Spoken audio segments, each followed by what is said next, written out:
오늘 은혜 받은 베드로, 성령 충만한 베드로가 예수 잘 믿으려고 하는, 또 믿음 생활하는 이들을 향하여 이렇게 얘기를 한 구절이 있어요.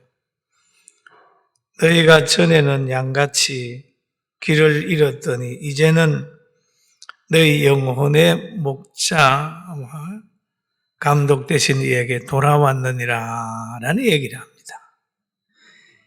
이 말씀을 보면 전에는 목자가 없고 감독자가 없었는데 예수 믿고 난 지금은 여러분에게는 목자가 있고 감독자가 있다 그러는 거예요. 전능자의 보호 아래 있다라고 하는 말씀이죠. 그런데 우리가 전능자의 보호 아래 있어요. 할렐루야. 우리가 전능자의 보호 아래 있습니다. 그래서 전능자의 보호 아래 있는 우리들을 향하여 베드로는 3장에다가 이렇게 얘기를 하죠. 아내들아 라는 얘기를 합니다. 또 그 다음에 7절에 가가지고는 남편들아 라는 얘기를 해요. 예수 믿는 아내들, 예수 믿는 남편들에게 부탁을 하는 겁니다. 우리가 신앙생활을 하다가 보면 꼭 교회 잘 나와야 신앙생활 잘하는 것 같고 전도해야 되는 해야 되는 걸로만 알지만 실은 신앙생활 잘하는 사람들은 가정을 아주 아름답게 꾸밉니다. 가정을 아주 복되게 만들어요. 왜냐하면 하나님께서 제일 처음에 만든 것이 가정입니다. 가정. 에덴 동산에서 아담과 하와를 만드셔서 행복하게 살게 만들어 주셨어요. 그런데 아담은 그때 하와를 보면서 뼈 중에 뼈요, 살 중에 살이라 라고 하면서 아주 만족했습니다. 그 가정이 그렇게 중요한 거예요. 남자와 여자가 만나서 결혼을 하게 되고 남자와 여자가 만나게 해놓고 하나님이 사명을 주셨어요. 생육하고 번성해라. 땅에 충만하도록 그렇게 했습니다. 이제 부부는 생육하고 번성하는 복을 하나님이 주셨어요. 그리고 또 자녀들을 하나님의 말씀으로 양육할 수 있도록 또 교훈하고 계십니다. 그런데 이 부모님 둘이 이제 거룩해지면 자녀들도 거룩해진다. 그런 말씀을 하고 있습니다. 그런데 모든 직분과 모든 위치는 의무가 있습니다. 누림이 있고 의무가 있어요. 그래서 여기에 보면 남편의 의무, 아내의 의무를 얘기를 합니다. 고린도서에 보면은 남편들아 아내에 대하여 의무를 다하고 아내도 그 남편에게 그렇게 할지니라고 얘기를 합니다. 아내의 의무가 있고 남편의 의무가 있다. 그러고 말하기를 아내는 자기 몸을 주장하지 못하고 오직 남편이 하며 남편도 그와 같이 자기 몸을 주장하지 못하고 오직 아내가 하나니 그랬어요. 아내가 되게 되면 남편에게 매이게 되고 또 남편이 되게 되면 아내에게 매이게 되는 거예요. 둘이 매이게 되는 거예요. 그러면서 이렇게 얘기를 하죠. 7장 14절에 보면 믿지 아니하는 남편이 아내로 말미암아 거룩하게 되고 믿지 아니하는 아내가 남편으로 말미암아 거룩하게 되나니 그렇지 아니하면 너희 자녀도 깨끗하지 못하니라. 그러나 이제 거룩하니라 라는 말을 하고 있어요. 결혼을 했는데 남편이 믿음이 없어요. 갈라서라고 하는 말은 하지 않아요. 너로 말미암아 그 남편이 믿음 생활 잘 할 수 있다. 그런 얘기죠. 또 결혼을 했는데 아내가 믿음이 작아요. 그런다고 해서 헤어지는 게 아니라 너로 말미암아 그 아내가 거룩하게 될 거니까 많이 사랑해주고 기다리라는 얘기입니다. 아내된 자여 자기 남편을 구원할지 어찌 알 수 있으며 남편된 자여 너가 내 아내를 구원할 자인지 어찌 알 수 있으랴 그럽니다. 그럼 부부간에는 서로 의무를 다 하다가 보면 신앙적 동질이 이루어집니다. 여러분 결혼을 했는데 신앙적 동질이 이루어지지 않으면 매일 마음에 갈등이 생기는 거예요. 한참 얘기하다가 보니 하루살이하고 내일이 보장된 거하고 얘기하다 보면 항상 바치잖아요. 왜? 천국을 안 믿는 사람하고 믿는 사람하고 얘기하다가 보면 바치거든요. 천국이 어디 있냐? 있어. 없어. 이러다 보면 바치는 거예요. 그런데 신앙의 동질이 이루어지게 되면 참 좋습니다. 그래서 믿는 사람끼리 결혼하라 그러고 또는 결혼했으면 서로 믿음으로 하나 되어 가면 자녀도 거룩해진다라는 얘기를 성경이 하고 있습니다. 그러면서 여기에 제일 먼저 말하잖아요. 아내된 자들에게 먼저 거룩함을 요구하고 있습니다. 아내들아 이와 같이 자기 남편에게 순종하라. 이는 혹 말씀을 순종하지 않는 자라도 말미암지 않고 그 아내의 행실로 말미암아. 말을 해가지고 상대를 바꾸려고 하지 마라 하는 거죠. 말 가지고 안 된다. 행실로 말미암아 구원을 받게 하려 함이니 행실. 그리고 영혼의 목자와 감독자들에게 돌아왔으니 아내와 남편들은 늘 서로 간에 사랑하고 존중하면서 살아라 라고 얘기를 합니다. 여기에 아내가 순종해야 될 남편이 있다고 하면 그 남편이 그리스도를 머리로 삼고 사는 주 안에서 말하는 남편에게는 아내는 순종하고 복종해야 되는 거잖아요. 순종하잖아요. 그러나 만약에 남편이 사탄의 지식을 가지고 있을 때 순종하면 안 되잖아요. 문제가 불순종하는 아내에게 문제가 있는 게 아니라 그 머리를 그리스도로 삼지 않는 남편에게 문제가 있는 겁니다.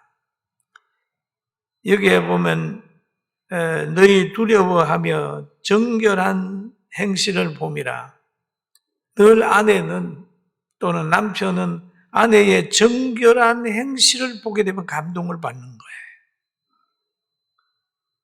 그래 되면은 교회를 나오게 되고 그 아내를 진지하게 많이 사랑하게 되는 겁니다. 최초의 하와는 아담을 타락시키는데 역할을 했어요. 그런데 신약에 와가지고는 아내 이름들이 먼저 나오는 거죠. 아내 보고 먼저 남편을 구원하도록 하라 그런 말을 합니다. 그리고 여인들이 참 능력이 있습니다. 여자들이. 성경은 이렇게 얘기를 하죠. 잠언서 31장 10절에 보면은 누가 현숙한 여인을 찾아 얻겠느냐. 그 값은 진주보다 더하니라. 대단히 중요하다. 그리고 이제 내 말 따라 두려워하지 말라. 내가 내 말대로 내게 다 행하리라. 너가 현숙한 여자인 줄을 나의 성읍 백성이 다 아느니라. 여기에 룻기서의 현숙한 여인은 누구냐 하면 이 룻이에요. 보아스를 만나가지고 결혼을 해가지고 다윗의 조상의 반열에 들어가는 사람인데 나오미를 잘 따라왔던 여인을 가르쳐서 현숙한 여인이라고 했습니다. 현숙한. 그리고 현숙한 여인은 어떤 여인이냐? 집을 세우는 여인입니다. 지혜로운 여인은 자기 집을 세우되 미련한 여인은 자기 손으로 그것을 허느니라. 여러분 가정에 좋은 며느리가 들어오든지 좋은 어머니가 있으면 그 가문이 삽니다. 다 형제들과 화해시키고 온 가정을 화목하게 하고 합니다. 그런데 미련한 여인이 들어가 버리면 자꾸 이간시켜버려요. 이간시켜. 현숙한 여인은 가정을 세운다고 얘기를 했습니다. 사랑하는 성도 여러분, 우리 여자 성도님들은 현숙한 여인이 되기를 주의 이름으로 축원합니다. 현숙한 여인 대단한 거죠. 성경 속에 현숙한 여인들이 있어요. 그러면 그 여인이 있을 때는 남편이 다 성공하고 나라도 잘 되고 가정이 잘 됐어요. 그런데 하나님은 이 여인들에게, 아내들에게 부탁한 내용이 있어요. 베드로를 통하여 말씀하기를, 베드로전서 3장 3절을 한번 같이 읽어봅니다.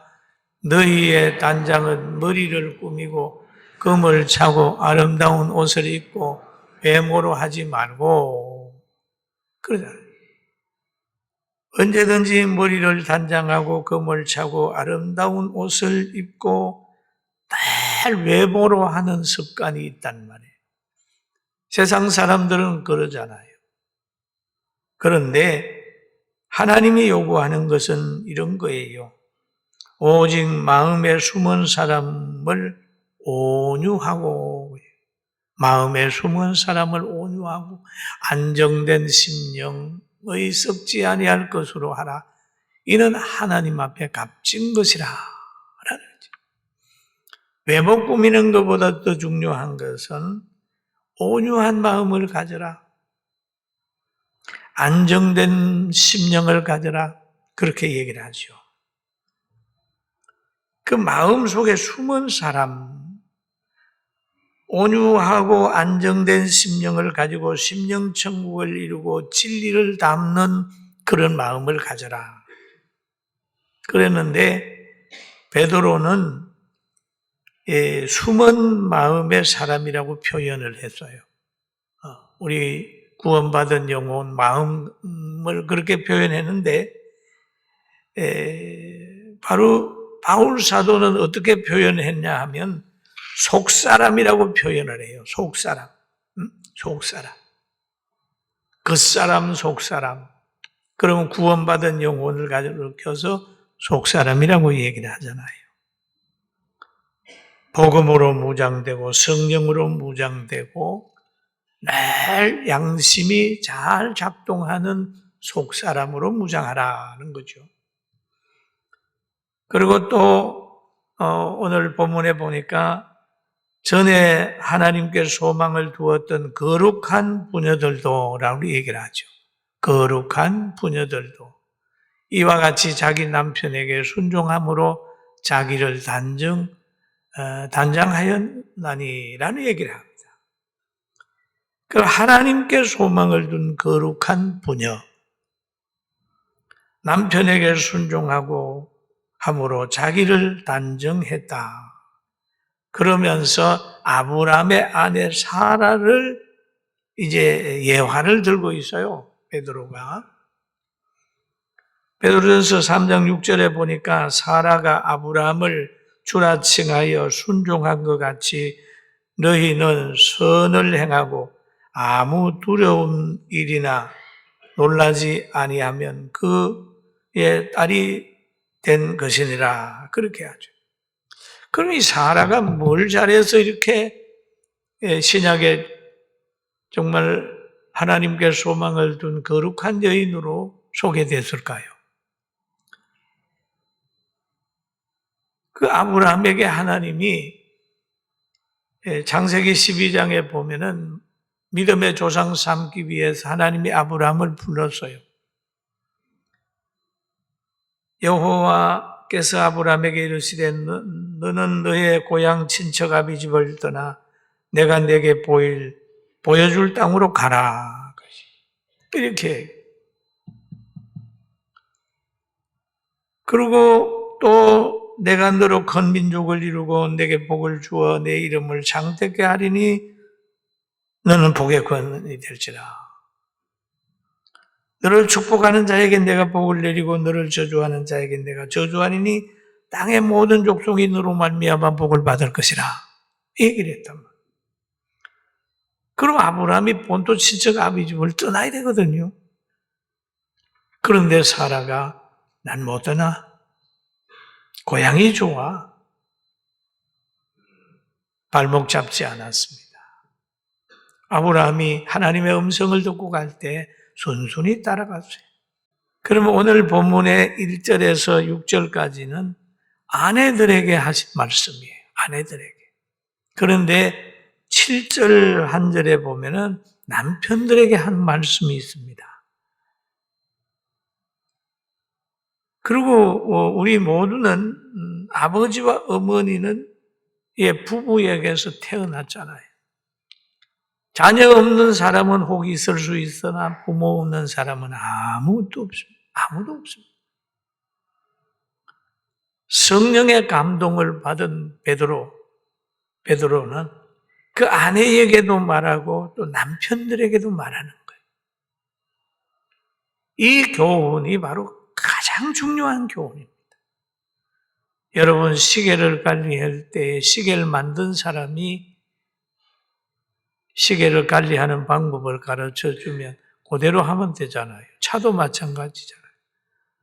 옷도 보면은 입다가 이걸 빨래를 할 때 어떻게 해야 되는 거고 다 기록이 되어 있잖아요. 그대로 하면은 좀 오래 보존할 수 있지 않습니까? 그럼 오늘 베드로가 이렇게 하는 것은 성령이 하기 때문에 하나님께서 사람을 만드시고 가정을 조성하신 그분이 가정에 대해서 얘기하기 때문에 이대로만 하면 가정이 행복해져요. 할렐루야. 아멘. 그리고 이 남편들에게 한 말이 있어요. 남편들아 이와 같이 지식을 따라 아내와 동거하고 지식을 따라 아내와 동거하고 신령한 지식을 따라야 되죠. 그를 더 약한 그릇이요. 아내는 약한 그릇입니다. 아무리 건강하다고 해도 아내는 약한 그릇. 신체적으로도 약하고 체질적으로도 약하고 마음도 약하고 약한 거예요. 그러면 어떤 사람은 아내에게 눈을 부릅뜨고 소리 지르고 그러면 놀라잖아요. 가슴이. 약한 그릇이다. 또 생명의 은혜를 함께 이어받을 자로 알아. 아무리 남자 혼자 야단해도 거기에 아기가 태어나지 않아요. 두 사람이 힘을 합쳐야 거기에서 가족이라고 하는 게 생깁니다. 이것이 가정입니다. 이것이 부부입니다.